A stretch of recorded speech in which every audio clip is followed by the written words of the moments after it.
Moin, mein Name ist Henrik Haag. Ich komme aus Lübeck im schönen Norddeutschland und ich angle für den japanischen Schnurhersteller Sunline.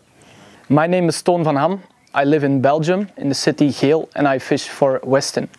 Mein Name ist Jan Pusch. Ich komme aus Mecklenburg-Vorpommern und fische für Finnwald, Deutschland. Mein Name ist Jasmin. Ich komme aus Schleswig-Holstein, wohne fast an der Grenze zu Dänemark und fische dieses Jahr für Mobisoft Baits. Mein Name ist Veit Wilde, ich komme aus Magdeburg und angle für Seika Pro, die Raubfischmarke von Fishing Tackle Max. Mein Name ist Herbert Ziereis, komme aus Holzkirchen, Nähe München und ich angle für die Firma Heix. Ja, das Training für mich war diesmal mal ganz anders. Ich habe mich richtig vorbereitet. Ich bin mit einem Camper hier, also ich habe im Bus übernachtet und bin dann von Spot zu Spot gefahren, habe dort auch wirklich geschlafen und morgens dann pünktlich um 8 Uhr fiel dann der Startschuss für mich. Ich habe sehr viele Spots mitgenommen. Ich habe ein gutes Gefühl, ich habe mich gut vorbereitet und mal gucken, wie der Wettkampf läuft. Also auf jeden Fall bin ich rasiert. Ich habe die Zone 2 und die Zone 4. Bedingt durch die Tatsache, dass ich hier auch gelebt habe, kenne ich mich zumindest in der Zone 4 relativ gut aus. Bin mir sehr sicher, dass ich da meine Fische fangen werde. Die Zone 2 ist eigentlich dafür gedacht, um nur aufzustocken, um große Fische zu fangen. In dieser Zone beginne ich morgen. Mal schauen, ob das funktioniert. My training days actually went pretty good, but the weather changed a little bit. So I think it will be a rough competition. I will start the competition in Zone 2. Zone 2 is actually not my favorite one to start in, but we'll see what happens. Zone 4 has been a little bit better. The trainings in Zone 4 were pretty good, so I'm looking forward to fishing in Zone 4. Also das Training ist bei mir ja, relativ gut gelaufen. Ich habe auf jeden Fall alle Fische ohne größere Probleme gefangen. Barsch war teilweise ein bisschen schwierig, hat aber letztendlich auch geklappt. Ich denke, da habe ich ein paar entsprechende Spots gefunden. Ich starte in Zone 4, hätte allerdings lieber in Zone 2 gestartet, weil ich da also ohne jegliche Probleme alle Fische fangen kann. In Zone 4 wird es vielleicht ein bisschen komplizierter, aber das ist nicht so schlimm, weil ich setze einfach auch morgen auf den Dreier erstmal und wenn es dann nicht klappen sollte, dann bin ich trotzdem noch relativ gelassen, dass es in Zone 2 dann vielleicht noch funktionieren würde. Ich würde mal sagen, die Zone 4 ist für alle Fische gut, also Hecht, Zander, Barsch. Und die Zone 2 habe ich mir eigentlich rausgesucht aus meinem Hechtplatz. Definitiv. Ich bin jetzt schon seit circa einer Woche hier. Training lief, es war sehr durchwachsen. Wir konnten viele Zander fangen, gute Barsche. Leider hat das Los entschieden, dass ich in Zone 2 beginne. Deswegen ist Zone 4 natürlich mein Favorit, aber kann man halt nicht ändern.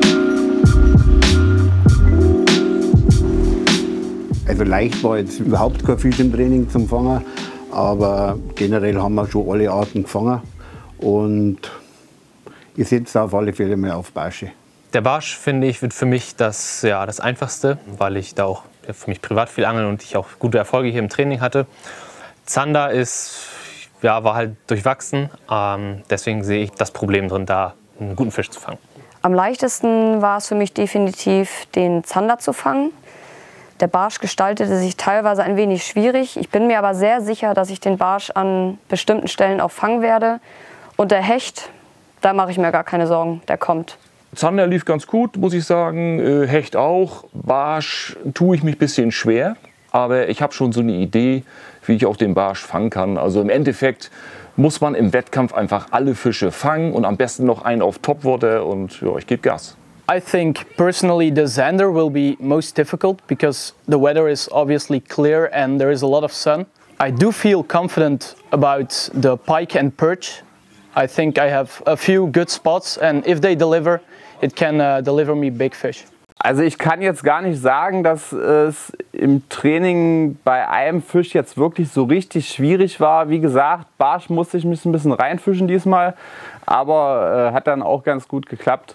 Und insofern also kann ich nicht mal sagen, dass ein Fisch jetzt wirklich richtig schwer werden wird.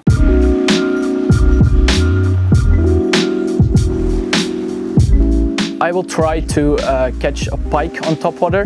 I think in the early morning a frog can be very effective for pike fishing. So I hope I will be able to show that before the camera. Ich habe nur ein paar Mal mit Topwater geangelt im Training und werde da auch gar nicht drauf setzen. Also ich mache es vielleicht, wenn ich entsprechend ausreichend Fische habe, aber werde ich da nicht drauf präferieren. Also ich hoffe, dass ich ohne diese 20 Topwater-Punkte auskomme. Ich habe es ehrlich gesagt ausprobiert. Ich hatte einen Fehlbiss, also war auch ganz gut so, denn ich weiß, wo der Fisch steht. Das ist das Schöne. Und kann ihn vielleicht auch im Wettkampf gezielt anfischen. Man muss einfach auch ein bisschen Glück haben und im Wettkampf wird es laufen. Topwater-Fischen hat relativ gut geklappt. Es gibt tatsächlich ein paar Spots, wo man das gezielt auf Barsch machen kann, auf Hecht und auf Rapfen. Ich bin ganz zuversichtlich. Topwater habe ich natürlich auch probiert.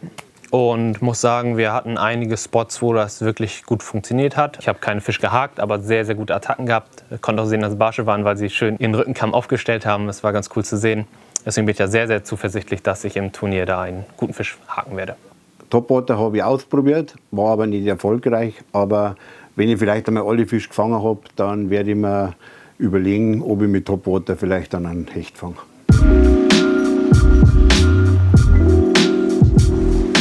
Wenn ich Geld darauf setzen müsste, welche 3 Angler weiterkommen würden, dann schätze ich, dass es Herbert, Veit und Ton sein werden.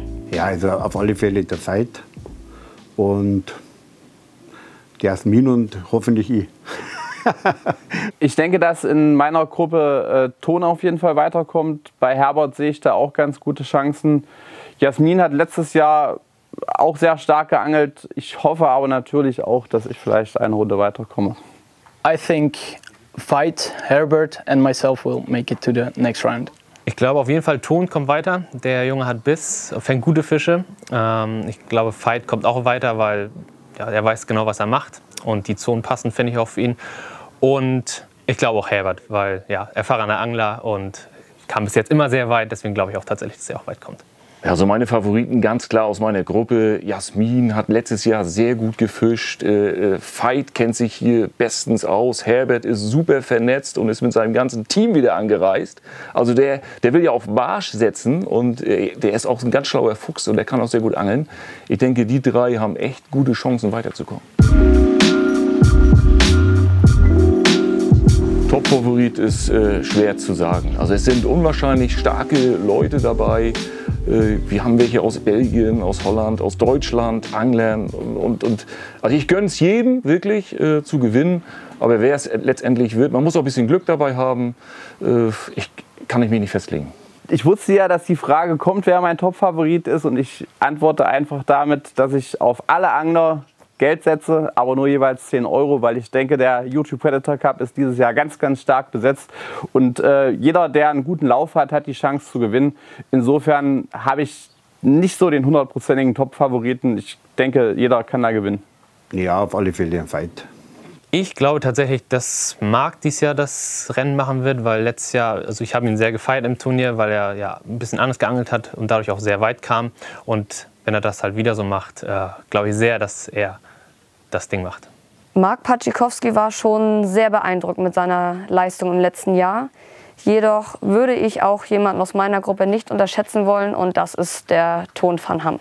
I think Mark Patowski is a great angler and I'm pretty scared to be fishing against him. I think he might have a good chance for winning this cup.